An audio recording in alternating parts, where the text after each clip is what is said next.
Aceh menjadi provinsi paling miskin di Indonesia. Ini kami ini orang-orang Aceh ini agak sedikit gregetan ya Pak ya. Ini kok bisa ini Aceh yang dulunya sangat luar biasa, tapi tiba-tiba secara angka-angka dinobatkan sebagai paling miskin di Indonesia.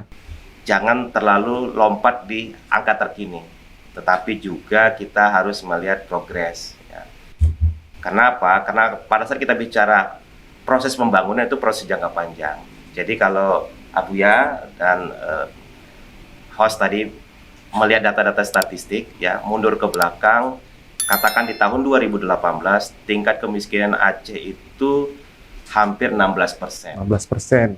Tingkat kemiskinan secara nasional itu sekitar 9,93% atau 10%.